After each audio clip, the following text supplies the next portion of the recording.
public relations, accounting. These 4 programs, all of them 1500. And the tuition fees you'll find on the website. Now, This is 1 year, right? 1 year. The program is One the academic. longest 1 year. One Okay. academic. So I will come to the bundle part. I know you will have a question about that. So we'll talk about that in a second. So this first section is an overview section. So if you want to just get general details about the program, you go here. If you want to see the entry requirements, it's this one. Who should take this program? So you go here, you'll see admission requirements. Okay.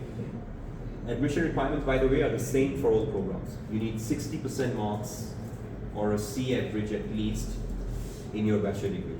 I know in Colombia, for example, you have a different grading system. So you just need to check, as long as it's equivalent of 60%, the student is welcome to apply. This is the minimum entry requirement. Does not guarantee admission, but as long as you have this, you can apply to the school. We also accept 3-year Canadian college diplomas. So if you get students already based in Canada or your own students that are doing an undergraduate diploma, if they don't have a degree and they have a 3-year or equivalent Canadian diploma, we can also accept those students, but we need 70% marks for them instead of 60%. In terms of other requirements, of course, English language is the second requirement. We accept IELTS, TOEFL, KILE, BD, Duolingo, all of the major English language tests. And I will show you on the website where you find details about the requirements for the English language. Also, those are the 2 main things. Now, for academics, please remember, anything less than a degree program, like high school, you don't need to send us. We don't look at high schools. Send us the bachelor degree, or if they have a diploma, you send us that.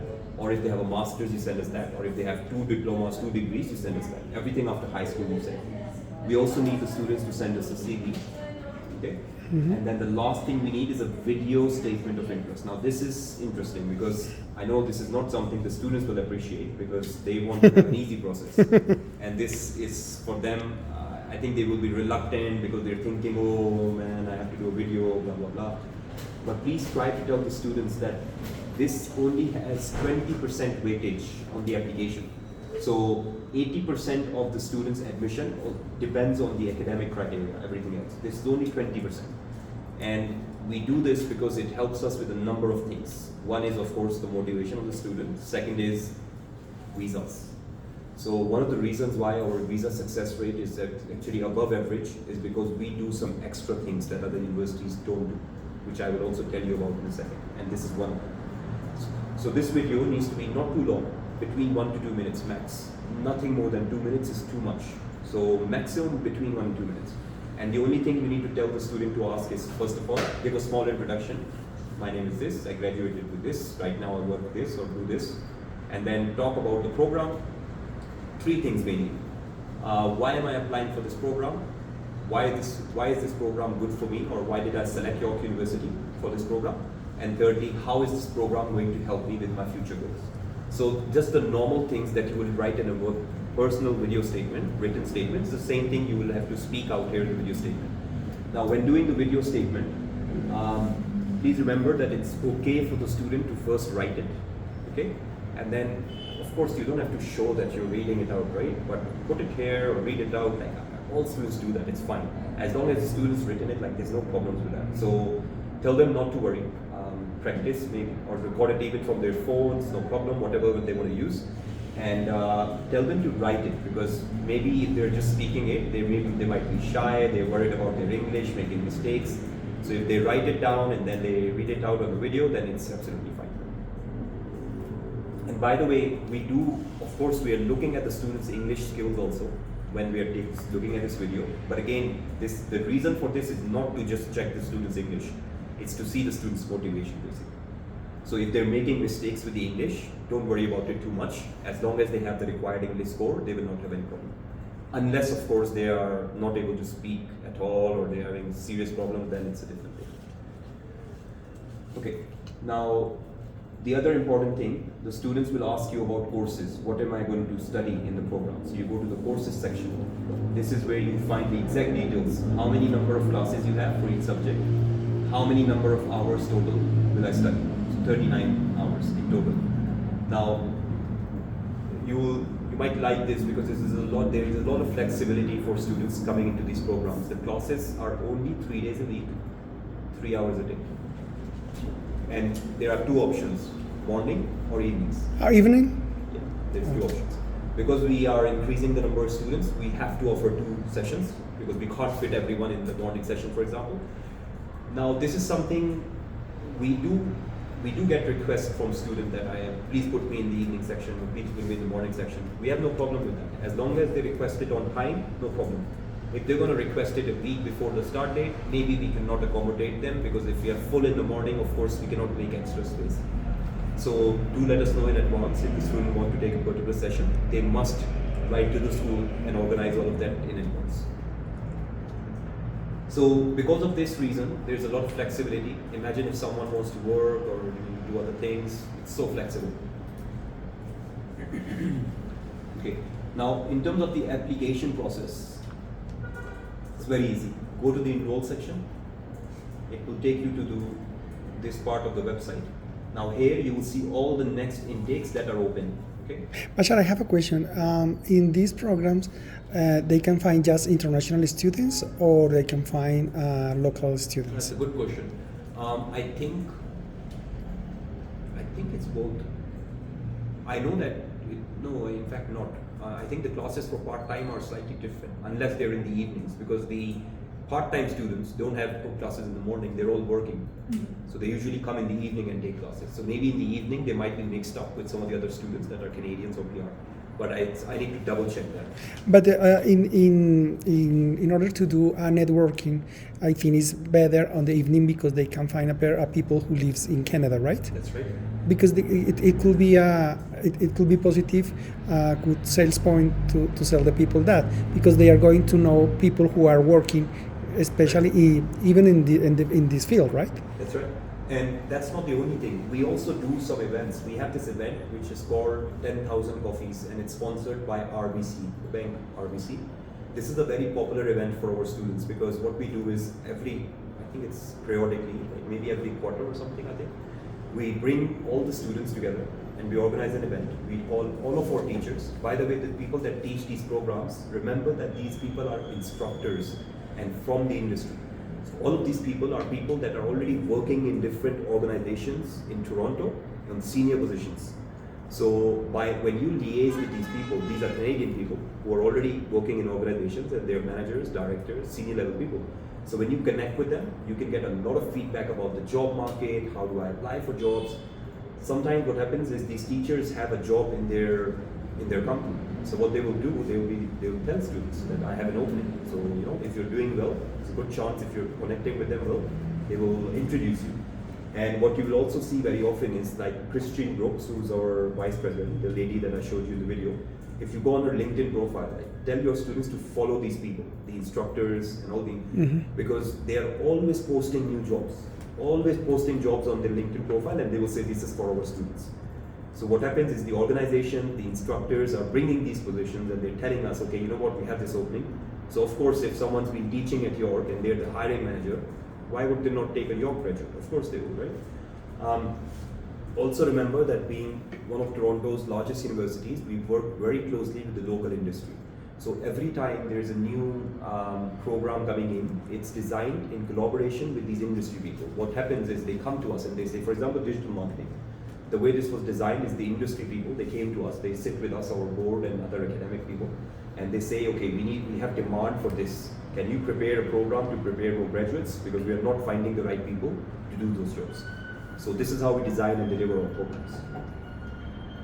Okay, so here, for example, you see winter. Now you see winter, it says only domestic. It does not say international. And that's because winter is closed for international. If you don't see it here, it means it's not available. If you sometimes, let's say for summer, now for summer you see international is there. But let's say you didn't see international. Then you should reach out to me if it's for like 2 intakes in advance or something. Because there might be a mistake on the website. Like I said, this website is about to finish soon, so they're transporting everything onto a brand new website. So there might be small mistakes here or sometimes, not updated properly. So please just reach out to me quickly, I can confirm for you. But most of the time it will be updated. So summer, you'll see the fees here, you'll see international, go to apply. You'll see the application fees, $79. You also see the deadline for each program here. So you see for the main intake, business administration, our deadline is 1st of February. Now you see that it's like really early. It's actually quite a late deadline, 1st of February, for a program that starts at the start of May. It's like 2 months before the program starts. We do this on purpose because again, we cater to a lot of students within Canada also. So we keep all of those things in mind. However, please note that applications might be open, but we might not have seats available. So that's why we have to close them early. So business is the most popular program, of course. So maybe for May, like I know maybe in January, we might close the program, early January. Maybe even December, depending on the number of applications. So better to always apply as early as possible. We don't waive the application fees, and there's a reason for that. Sometimes students will just apply to lots of institutions just because it's free applications, and then it's more work for you, more work for us, or for everyone. So we don't give out application fee waivers. If a student's serious, we believe that they will pay the application fees, and that also solidifies, it makes it easier for you and for us. I know for promotional purposes, sometimes there are institutions that will give application waivers. Time to time we do this, but it's not a common practice for us as a university. Most of the time we will not do that. We will ask the student to get the application. So click on apply now. It will give you two options. I have an account already.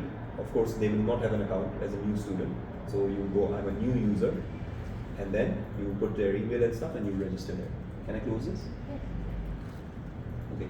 And then you put your email address and you retype your email address and you start application. Now please remember, because this is not from the agent portal until we sign the agreement, the email address you put here is the one used to create your account, which means that the offer letters that you receive will also be coming to this account. All the communication will be coming to this email address. Now, I know that a lot of agents will put sometimes their own email address, which is fine, as long as, of course, you and between the student, you have that agreement, so it's absolutely fine. But if you put the student's email, do remember that you will initially not get a copy of the offer or the NOA. It will go directly to the student because it's not to the agent portal. Once you start applying from the agent portal, then we will always send a copy to you and the student. It's going to be for both. So I'm not going to do the application because it's pretty simple. When you go in there, you'll realize it's the same process as most universities. It will ask you to upload documents and stuff. Just one small thing to remember.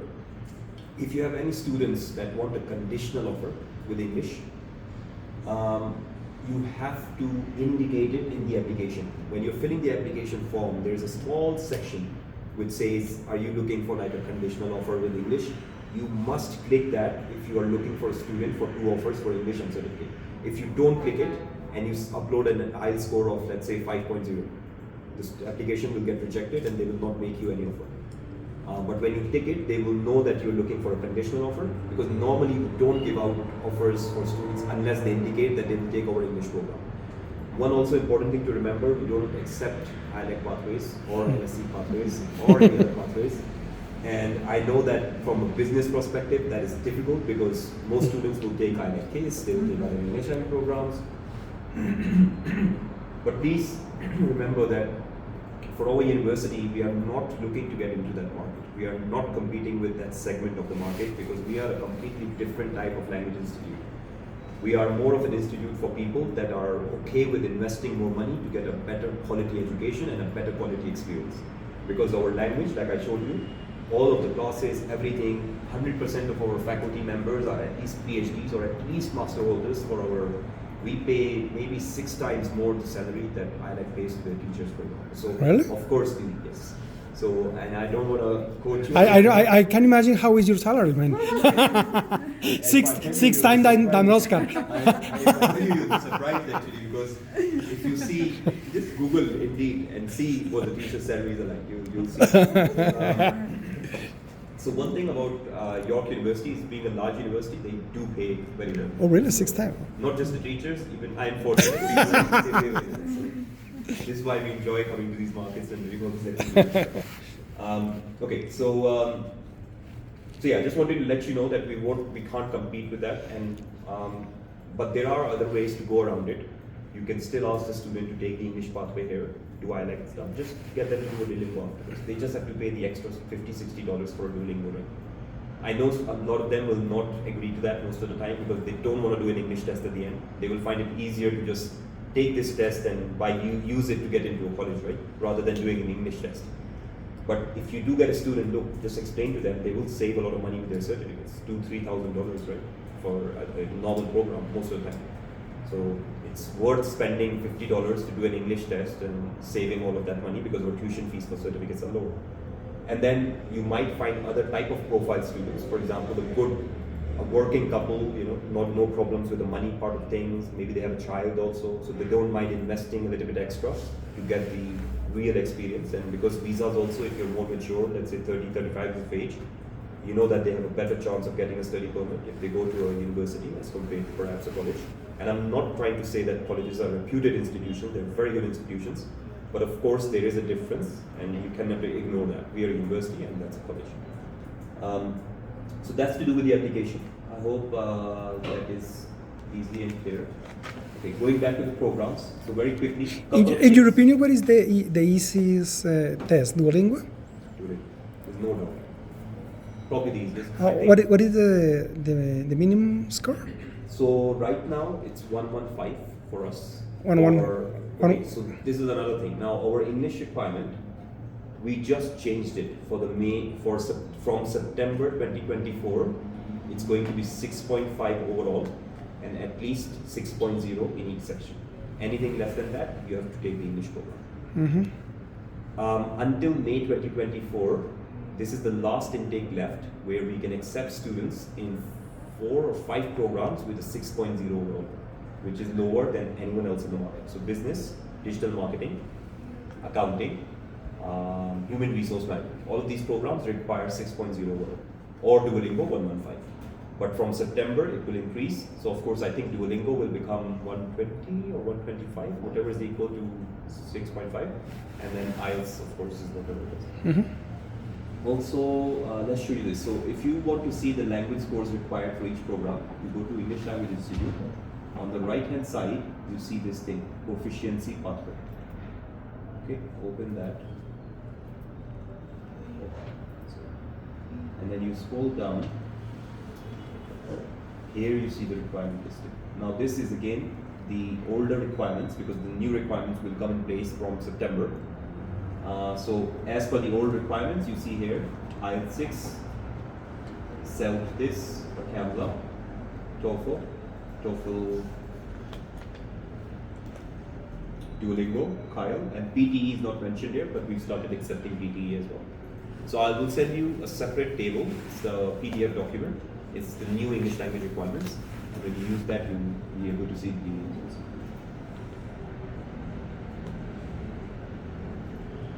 Okay, now just very quickly, in terms of the program and key selling points, if you ask me what are the top programs, most selling programs in international markets, definitely business administration, definitely digital and content marketing is one of the most popular programs now after business administration. Now what you will also notice is you will find very few institutions in Canada that are offering postgraduate in digital and content marketing, and even if they are, those 4 or 5 institutions are mainly offering just digital marketing or something to do with just conventional marketing, not necessarily content marketing. What you have to remember here is our program includes both digital and content marketing. This program, in terms of the job market, I'm sure your people will also ask you about job opportunities with different careers. There's been a 164% increase in jobs in Toronto in the last year alone in digital and content marketing. There are more jobs than the number of people available. So there's definitely a lot of opportunity for students to come to this program. Another program, which you might be surprised, but public relations. This program goes hand in hand with digital marketing, so it's a very good combination. So when you talk about the 2 bundled programs, by the way, we cannot give 2 offers right now at the same time. We are working on that. It will come soon. We're trying for it for fall 2024, but definite answer is I don't know the exact date. But the students who start in this period, they can apply for the next? This is exactly how they will do it. So they will get a visa for this, they will come to Canada, and then immediately after a month or 2 months, they will apply for the second one. Okay, thank you.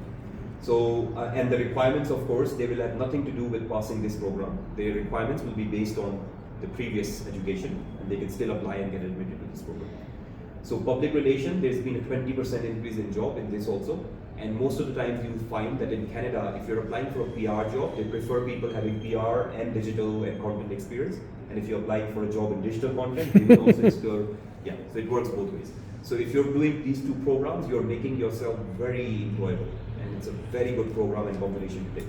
Similarly, you'll also find that a lot of other programs we have a combination. So you see accounting and you see advanced accounting. Now, advanced accounting is only for people that already have an accounting degree, for example, or they have a finance degree. If you have someone with a general business degree or commerce degree, don't apply in advanced accounting, because in this program, we need the student to have completed these. There are 4 specific subjects that we look for in their transcript. If they don't have those subjects, we reject the student. So most of the time when student will do a business degree, they will not have those 4 subjects unless they majored in accounting or finance. So this program, please remember that. And then you can again compile these 2 programs to make it 2 years. Similarly, business and marketing, or business and accounting, or business and PR, or business and human resource management, you can mix and match any of those programs. And also the IT programs, for example. So you see cybersecurity operations and offensive cybersecurity. Again, same thing. So offensive cybersecurity is a high-level cybersecurity program. Not everyone is eligible to come into this program, even if you have an IT background. So you should always do this program first, and when you pass this, you meet the requirements to come into this program. I don't want to complicate it for you, but there is a designation in cybersecurity which is called CISSP, and there are some other similar designations. If a student is from an IT background, he's already working in cybersecurity, and then you see they already have one of those credentials, then they are welcome to apply for this also directly. But it's very rare to find those students. Just in terms of key selling points for each program, business administration, one of the courses that we teach in this program is project management. So out of the 8 subjects, 4 subjects every semester, 4 in one semester, 4 in the second semester. And you'll see here, one of them is project management. Now this project management course, it meets the coursework requirements for the PMP designation in Canada, which is Project Management Professional. That is a very, very good selling point, because a lot of people that want to do business will want to have something to do with project management. Also, one of the reasons why we get a lot of engineering background students that apply to business administration is because we have project management units. And they can work towards PMP. It is very relevant for engineers, So this could be a very good program to promote for engineering graduates, any type of engineering. And by the way, our programs, except for the IT programs, most programs are open to people from any background, even human resource management.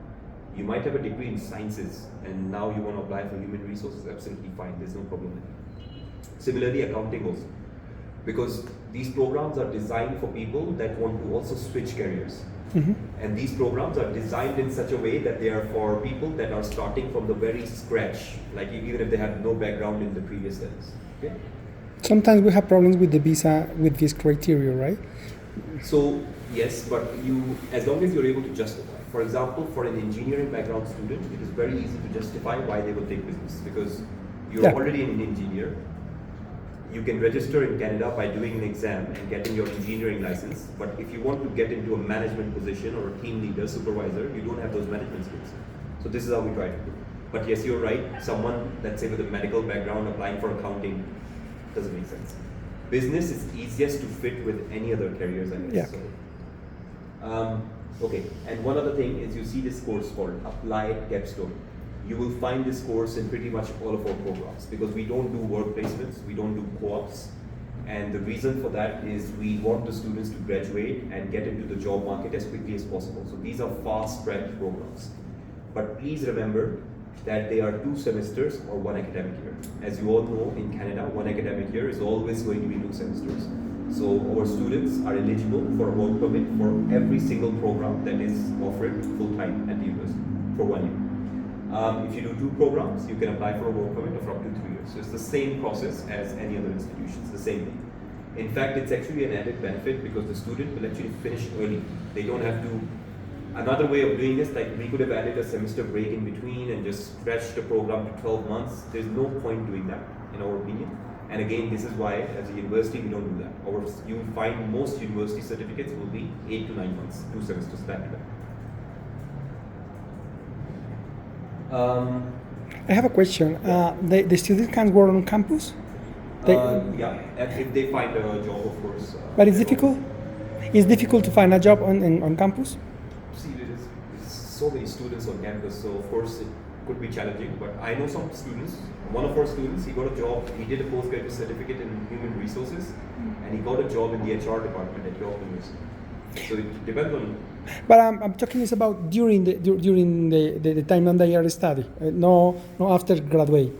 Yeah, I mean they're welcome to apply, but Very you should difficult. remember that they will compete with bachelor degree students because they're also applying for the same sort of jobs. And I would suggest for postgraduate students, it's better to apply for jobs outside the campus. They have Okay. much more opportunities, right? Okay. And I've seen a lot of our students, they found jobs in banks and they found, like, depending on their previous career. So it's a Okay. very good opportunity. Alright, so most of our programs have some sort of professional accreditation. So even human resource management, you can work towards getting your CHRP or CHRL or CHRE. These are designations, like PMP is required for project management. Similarly, these titles are required for HR jobs in Canada. So you'll find most of our programs have those sort of professional accreditations. Accounting, both programs prepare you for CPA, Chartered Professional Accountant, which is like the equivalent of a chartered accountant in Canada, for example. So most of our programs, you'll find stuff like that. Let me give you one last example. So let's take cybersecurity. Now you'll see that in cybersecurity also, this program, our delivery partner is CompTIA. CompTIA is like a body. I don't know if you've heard of it. It's an IT body. It gives out professional certification. And Okay. stuff. So if you go to this career potential section, by the way, you see 30% annual growth rate, 19% growth rate in terms of demand for professionals to cybersecurity. So this is another program. If you have an IT related student, cybersecurity, cloud operations, big demand for professionals.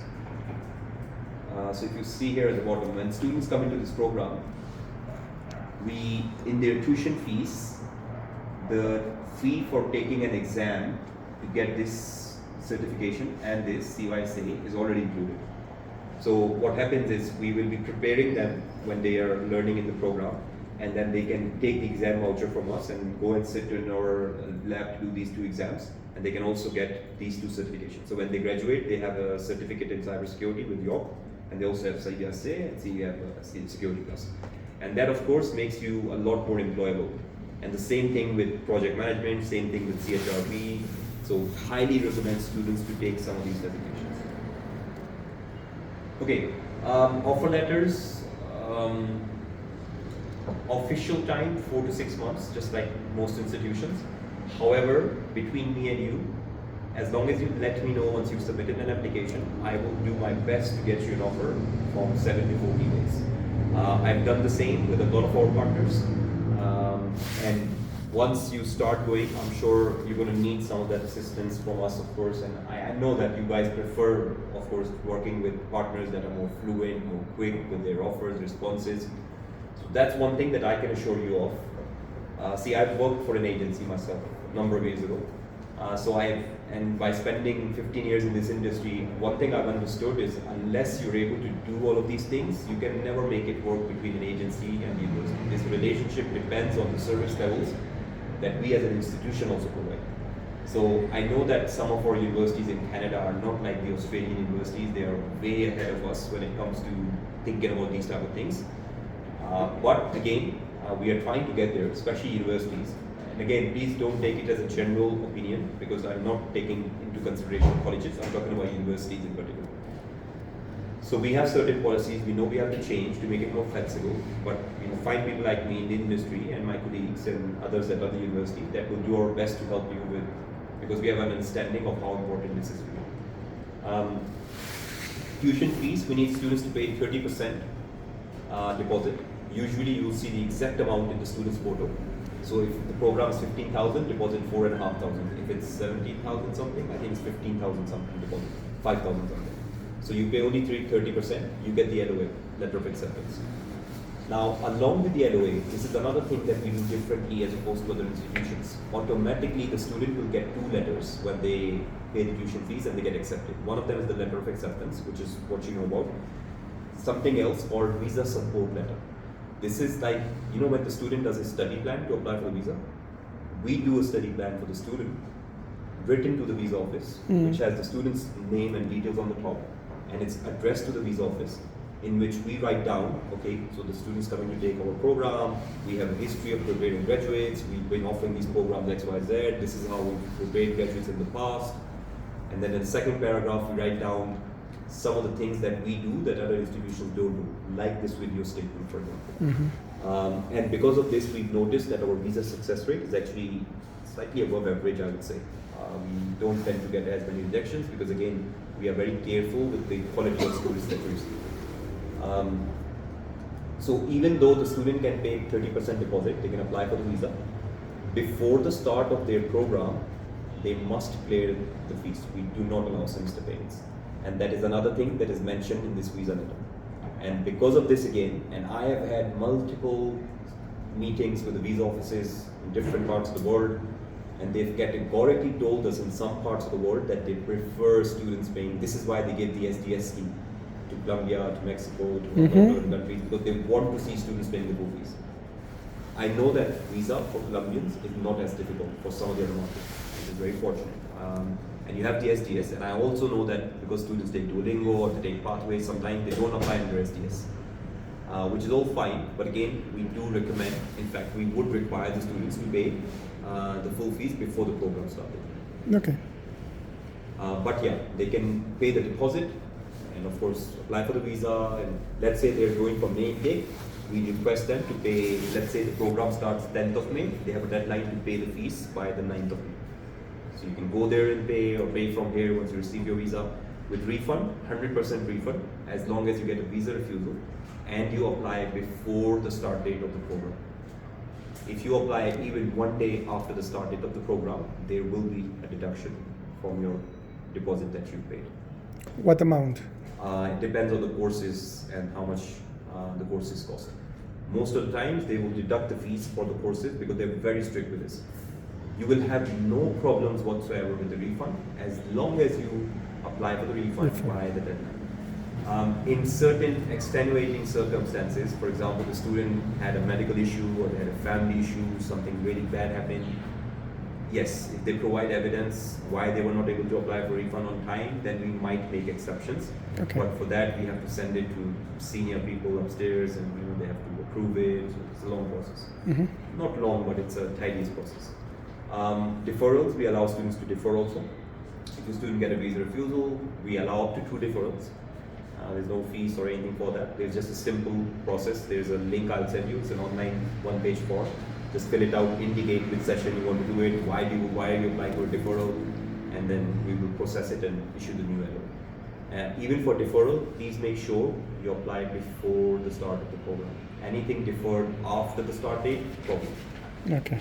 With deferrals also, so in terms of how long you can wait to get your visa, sometimes students want to wait even 1 week before just to see if they get the visa, right? Because they don't want to waste time. Although this is fine, at least for now, because the policy says that your deadline to apply for a deferral is actually the start date of the program. So even if you apply 1 day before the start date, it's fine, you can still defer. However, we don't encourage students to do that, because let's suppose something happened, I don't know, you're not able to submit the form, something happened, then the student will be in a problem, right? So better to apply at least 1 or 2 weeks. I know that this will be a difficult situation because in those 2 weeks, sometimes some students will receive a visa and they would have deferred already, and now they will request to put them back into the program. There will be no seats, and then this thing back and forth will go on. But there's no way to avoid this. This will just happen. Nothing we can do to avoid it. Okay, so that's pretty much it for me. Any questions, guys, from you guys? I think I've hopefully addressed everything because I know the common questions that I've come across. And by the way, when we were at the event to Canada, I realized we were getting the same sort of inquiries again and again. So please be rest assured that I already know that what works in the market. I already know because we've gotten feedback from you guys when you were there, and through these events also. So this bundled offer is my top priority right now. And the second top priority is to figure out a solution how we can combine the language part, because I don't think with our current tuition fees for language we can get too many students from this market. So our English program, it's called Essential English, and this is the program where you get 2 offers with English and certificate. This program, every 8 weeks, we call it 1 level. So if you want, for example, to improve from 5.5 to 6, you need 1 level. If it's from 5 to 6, you will need 2 levels. 16 weeks. Yeah, so each level is 8 weeks. 8 weeks. So 8 weeks program will cost $3,560. Now we do have an option for the student to take the full program online from Colombia, no problem, anywhere in the world. So we have blended option, we have online option, and we have full time. But The same price is the fees. same. Which of course I'm the first person that goes and keeps nagging my management and saying that, you know, what the heck, like, you know, come on, you need to reduce the fees, especially at least if it's for online. You know, maybe even $1,000, whatever it is, reduce it. But see, the way we think about it is we don't categorize our English language as the same as some of the other private providers because it's a completely different model and a different way of. How many hours they have to study in this program? I think 20 or 25 hours a week. Oh, and it's in the mornings. In the morning. Okay. So this one is not like that. Like, but there is a blended option. So even if you're in Canada, for example, you don't want to come to campus, fine. Take blended. Do some on by sitting at home.